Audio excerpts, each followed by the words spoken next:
होऊ शकेल? केलेली आहे. अनेक वेळेला कारवाई झाली तरी सुद्धा ही लोक जी आहेत त्यांना खतपाणी घालणारी माणसं असतात. मला तुम्हाला विचारायचं, या म्हणतात की कारवाई करण्याचा प्रयत्न झालेला आहे, वारंवार त्यांनी आंदोलन देखील केलंय. काय जाणवलं तुम्हाला? ही परिस्थिती आहे खरंच अशी की तिथे पार्किंग होत नाहीये आता? नाही, मला नेहमीच आता मी ह्या परिसरात जेव्हा लोकांशी बोलते तेव्हा असं लक्षात येतंय की इथे राहणाऱ्या जी लोक आहेत आणि जे विद्यार्थी आहेत त्यांच्यावर कारवाई होऊ शकते, पण तिथे मेन रस्त्यावरती जे काय हॉटेल व्यावसायिक आहेत किंवा जी मोठी लोक आहेत त्यांच्यावरती काही आतापर्यंत कारवाई होऊ शकत नाही. म्हणजे प्रयत्न होतात पण त्याच्यावरती कारवाई होऊ शकत नाही. लोकांचं इथे असं म्हणणं आहे की आमच्यावरच का फक्त कारवाई, सगळ्यांना समान न्याय हवा असं लोक म्हणतायत पांडुरंग कॉलनीमधले. पांडुरंग कॉलनीच्या बाबतीत मी आता म्हणाले की तिथल्या लोकांची तक्रार, आता मी बोलताना माझ्या समोरही ते म्हणाले की आमच्या इथे अजूनही हा प्रश्न कायम आहे आणि तसं या म्हणतायत की समान न्याय का नाही. तुम्ही कदाचित भरतकुंज 2 मधल्या नागरिकांशी बोलला असाल, कारण आता हा प्रकार जो आहे हा भरतकुंज 2 मधल्या लोकांबाबतीत सुरू केला आणि कालच मी 15-20 आय कार्ड जप्त केली. सरांना फोन केला, सगळ्या पालकांशी मी बोलले की तुम्ही तुमच्या विद्यार्थ्यांना या ठिकाणी नियम आणि शिस्त पाळायला सांगा, कारण त्या ठिकाणी नुसतं पार्किंग केलं जातं असं नाही, तर त्या ठिकाणी वेगवेगळे सीन बघायला मिळतात. मला असं वाटतं अनेक ठिकाणी टपऱ्या पण उभ्या राहिलेल्या आहेत, हॉटेल सुद्धा व्यवसाय केला जातोय अनेक ठिकाणी कोपऱ्यांवरती. तिथे त्यांच्या सगळ्यांच्या संदर्भात लेखी तक्रार केलेली आहे. कुठल्याही प्रकारचा भेदभाव करण्याचं कारणच नाही. हे लोक यांचा अनुनय करण्याचं मला कारण नाही.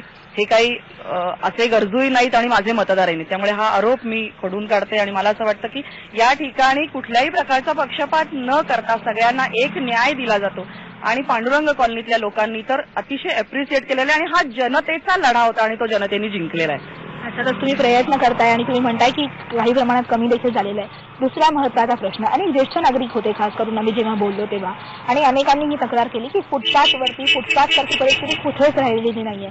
चालणं मुश्किल आहे, रस्त्यातनं गेलं तर गाड्या असतात आणि फुटपाथवरती जावं तर कुठे भाजीच्या गाड्या, कुठे अतिक्रमण झालेले स्टॉल्स, तर काही ठिकाणी अक्षरशः आम्ही फिरताना पाहिलं की गोठेच तयार झालेले आहेत, तिथे गायी बांधल्या गेलेल्या आहेत फुटपाथवरती. या अतिक्रमणांवरती कारवाई का नाही झाली? पर्टिक्युलरली तुम्ही जो एरिया म्हणताय, म्हणजे हे सार्वत्रिक विधान नाही होऊ शकत की फुटपाथवर, आता सुद्धा तुम्ही इथे उभा आहात, इथे कुठल्याही फुटपाथवर अतिक्रमण नाही होऊ दिलेलं आणि मी अभिमानाने सांगते की भारतीय जनता पक्षाचे नगरसेवक म्हणून या ठिकाणी एकही गाडी लागणार नाही.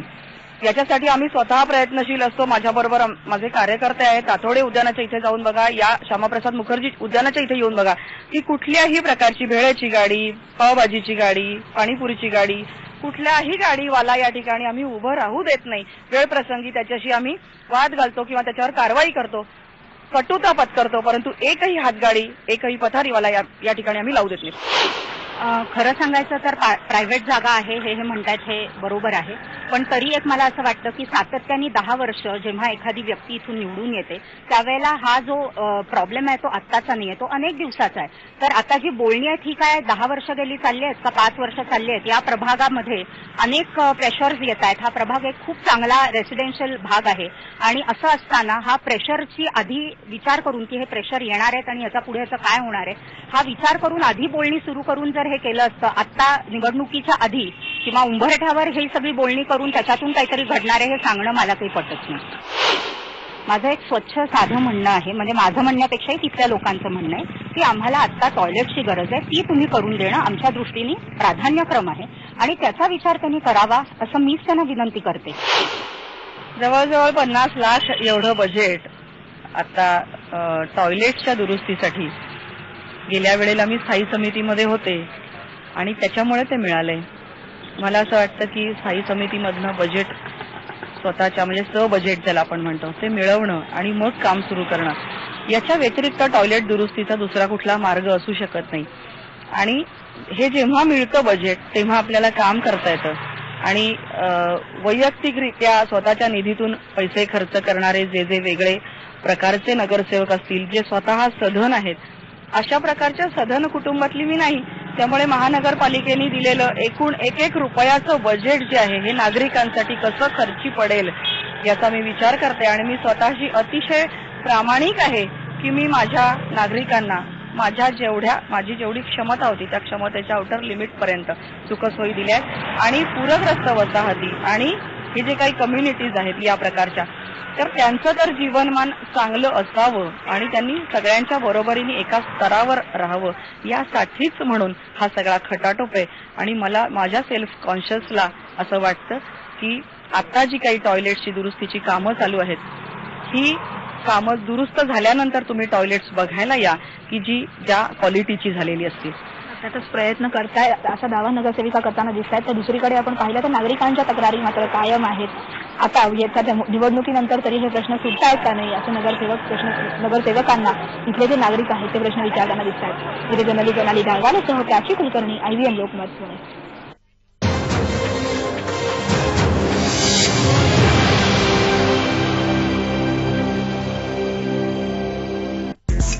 Let India's best tutors prepare your child for success with Topper TV. Subscribe to Topper TV today. Topper Education Formula. जीत का फॉर्मूला. भूल गया ना आज का दिन? आज के दिन तुम पापा से मेरा हाथ. प्यार तब भी था, प्यार अब भी है. वक्त का जरा साथ मिले तो फिर से बात बने.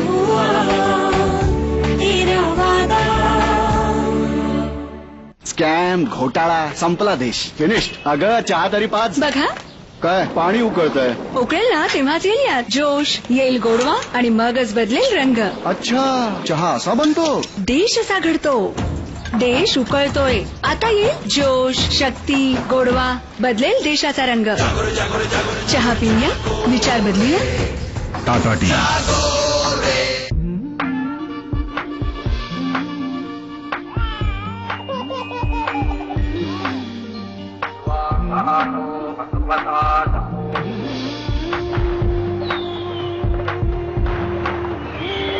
गोवर्धन घी, बात है खुशी की. माईचा तू हात फिरविता ती आली भुरकंची. DSK, घराला घरपण देणारी माणसं. मळमळतनी, जळजळतनी, खवळतनी, कळमळतनी, बिभळतनी, तळमळतनी, छळतय मला पोट. अरे घे ना धावती हो. मम्मी पापा जब भी एनमार्ट आते हैं मैं भी आती हूँ. आप ही एनमार्ट मेंबर हैं? हम समझदार कपल हैं, तभी तो एनमार्ट मेंबर हैं. बिल्कुल ठीक. मेरे लिए एनमार्ट की मेंबरशिप का मतलब बहुत खास है. अब सबके साथ शेयर कर भी लो. मेरे लिए एनमार्ट का मतलब है भरोसा, बचत और मजेदार शॉपिंग. देश विदेश के मशहूर ब्रांड, भारत के सबसे विशाल रिटेल परिवार का सदस्य होने का गौरव. हर बार यादगार एनमार्ट. नाईस जेलचा ऍडव्हान्स्ड क्लिनिकल फॉर्म्युला विना मसाज शरीरात खोलपर्यंत पोहोचतो आणि वेदनेपासून त्वरित आराम देतो. चला चहा पाचतो. लाल टपरीवर 150 किलोमीटर चहासाठी ऑसम टूर.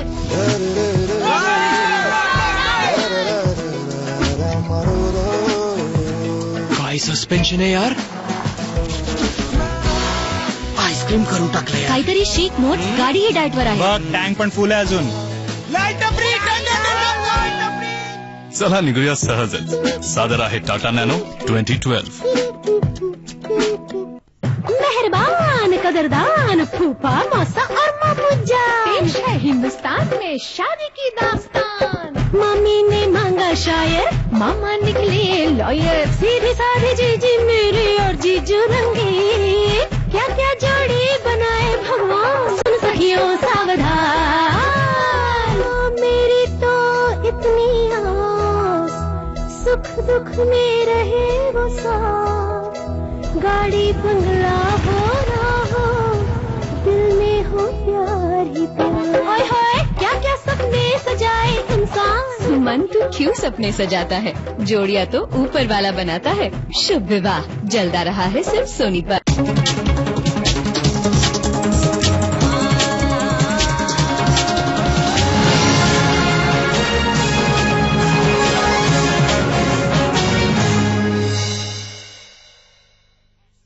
प्रायोजक आहेत वाघ बकरी चहा, परफेक्ट नाती जोड़ी.